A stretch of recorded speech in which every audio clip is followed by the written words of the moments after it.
மன்னன் மார்த்தாண்டவர்மன் வாழ்க வாழ்க. மன்னாதி மன்னன் அன்புடை செம்மல் வாழ்க வாழ்க. மந்திரியாரே, காரியத்தை செப்பும். மன்னரே, மண் கோட்டையை இடித்து கற்கோட்டை கட்ட மேற்பார்வை செய்ய கேப்டனாக நியமித்தீர்களே நட்டாலம் போற்றியின் மகன் நீலகண்ட பிள்ளையை. அதற்கென்ன, பணி சிறப்பாக நடைபெறுகிறதே. பணி சிறப்பு தான். நீலகண்ட பிள்ளை சீரற்று போனான். மரியாதையோடு பேசலாமே. மானம் கெட்டவனுக்கு மரியாதை என்ன மன்னரே?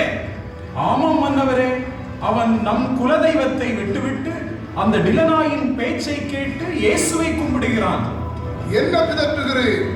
உண்மையைத்தான் சொல்லுகிறார்கள் அரசே. நம்ப முடியவில்லையே.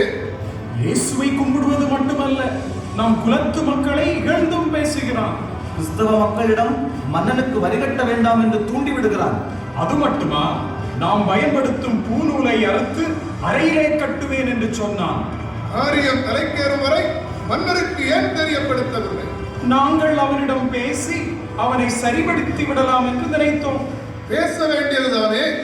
பேசினோம், பணிவுடன் கேட்டோம். என்ன சொன்னான்? அவனிடம் காட்டிய திருநீற்று தட்டினை காலட்டி உதைத்தான். பித்தம் தலைக்கேறியதோ மந்திரியாரே?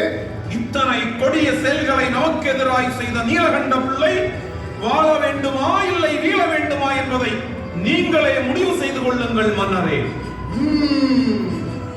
மன்னன் மார்த்தாண்டவர்மனுக்கே சவாலா? சவால் என்றால் சவால் தான். இப்போதே அவனை திவாலாக்கி விட வேண்டும். அரசே, அந்த ஓநாயின் கைகளில் விலங்கிட்டு சங்கிலியால் கட்டி